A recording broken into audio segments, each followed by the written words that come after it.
This is my world microphone moment.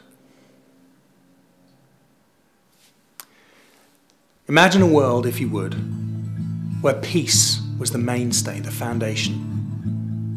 And just for a moment, imagine what that might be like.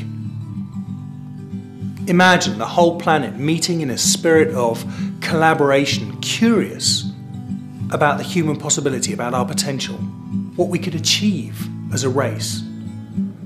What would we achieve from that perspective?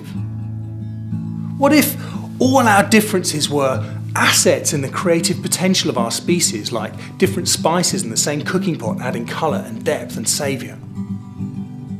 What would it feel like to be for things instead of against things, if all that energy was directed towards something creative and constructive? What would the news be like? What would we be talking about? The revolutionary breakthroughs we're achieving, the spectacular growth and achievements of our age? Imagine turning off the news and being inspired, buzzing, overflowing with possibility. Imagine us as individuals in flowing peace, a dynamic, creative, energized, spontaneous, confident, articulate peace, drunk on it. I mean, for me, I imagine it might be like skiing or surfing, riding on a wave of constant, surging, dynamic peace. So imagine, how might our relationships be from that point? How might we be as parents? How would our work change when the vitality of life is at its peak and growing? No longer work, perhaps. Maybe it's a creative expression, maybe a more dynamic and powerful version of ourselves, which is interacting with others.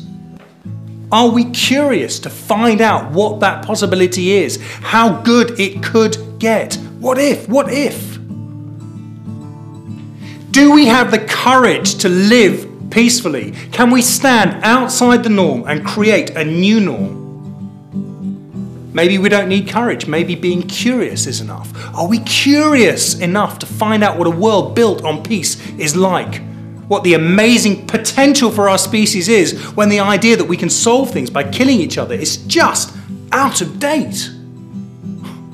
Are we cheeky enough? Are we mischievous enough to play with our systems until we find ones that are no longer somber and serious, that make us laugh or smile or ignite us in some way? Is that such a mad idea? What are we here for? To conform? To perpetuate the status quo? Or to leave the world better than we found it? A more enjoyable, responsible place to live? We don't achieve peace, we don't settle for it, we don't compromise for it. It's found in much the same way as surfing. We search for it, we find the place within ourselves where we feel it. It comes in waves, we reach for a wave, we try to catch it, and then we try to stay on it for as long as possible, riding in it, exulting in it, flowing with it, wherever it may lead. And then we go off and we find another wave. Is this a strategy for world peace? Well, yes. If enough of us ride that wave, it will change. It's critical mass. It only takes a critical mass of people to change the world. How many is that? I don't really know. But the only question is, will you be one of them?